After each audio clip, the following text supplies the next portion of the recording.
Hey everybody, it's Joe Grotesque once again for Retro Cynical.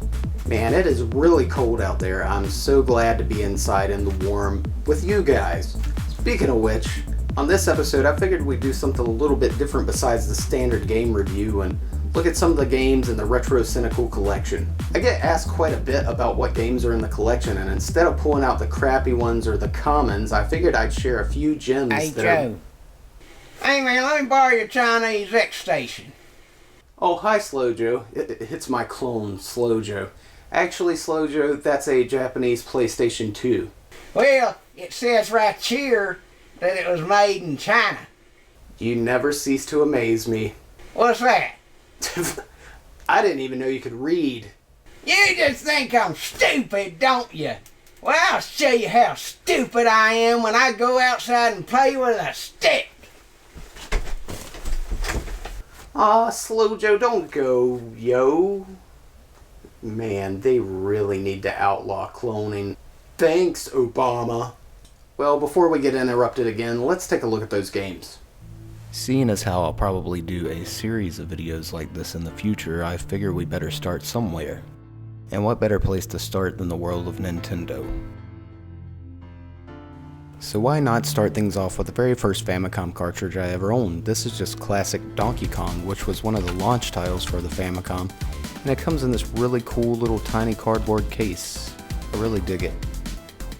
Up next we have Rockman 5 and Rockman 4, which is just Mega Man 5 and 4, and Mega Man is called Rockman in Japan, in case you've been living under a rock. This is a 150-in-1 bootleg cartridge, which actually contains some pretty classic games, and it comes in this really awesome slipcase. You don't see these every day. Ah, Wanpaku Graffiti. This is the chibi Splatterhouse game that came out for the Famicom. It's actually one of my favorites, and if you've never played it, give it a shot. This is Red Arimer 2, or Gargoyle's Quest 2, complete in box. It's a really sweet box art on this, it's my favorite.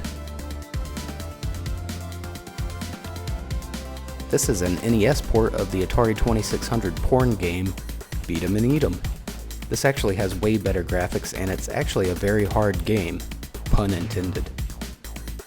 This is Donkey Kong Pie Foundry, which is a reproduction cartridge of the original NES game, but it includes the missing 4th arcade level that wasn't in the NES version.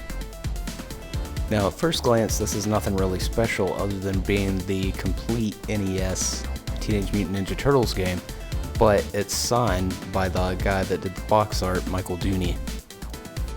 I really treasure this. Parodius Da for the Super Famicom. Now this is a really weird title and we never got it here in the States. Super Back to the Future 2. Well, it's the best Back to the Future game you'll ever play. Captain Commando, one of my favorite beat-em-ups for sure.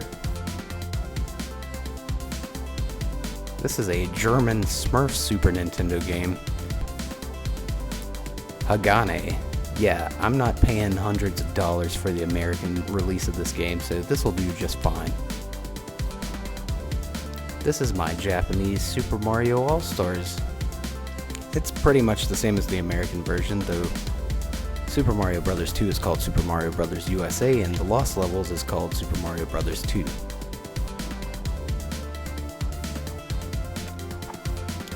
This is the Pink Floyd Dark Side of the Moon cartridge. Yes, it's actually Dark Side of the Moon in 8-bit audio. This is a nice Sweet Home reproduction cartridge translated into English. Capcom's very first survival horror game. If you never played this, it's really awesome. A straight up RPG. It's actually pretty spooky at times. Battletoads Double Dragon. Nothing more to say about this other than it's an awesome game, and this copy's in pristine condition. Wish I had the box for it though. Chubby Cherub. You don't run across this game in the wild every day. Probably not the greatest game ever made, but it's enjoyable.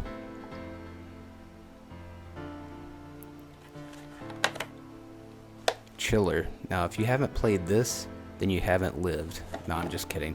It's actually not that great of a game in comparison to the arcade version, which traumatized me for life, but it is rare to an extent, and this is a pristine copy as well. Death Race, made by the same people that brought you Chiller, and you pretty much just run over people. Well, I hope you guys enjoyed that. From all of us here at Retro Cynical, which is just me and the voices inside my head. Thanks for watching, take care, and we'll see you next time.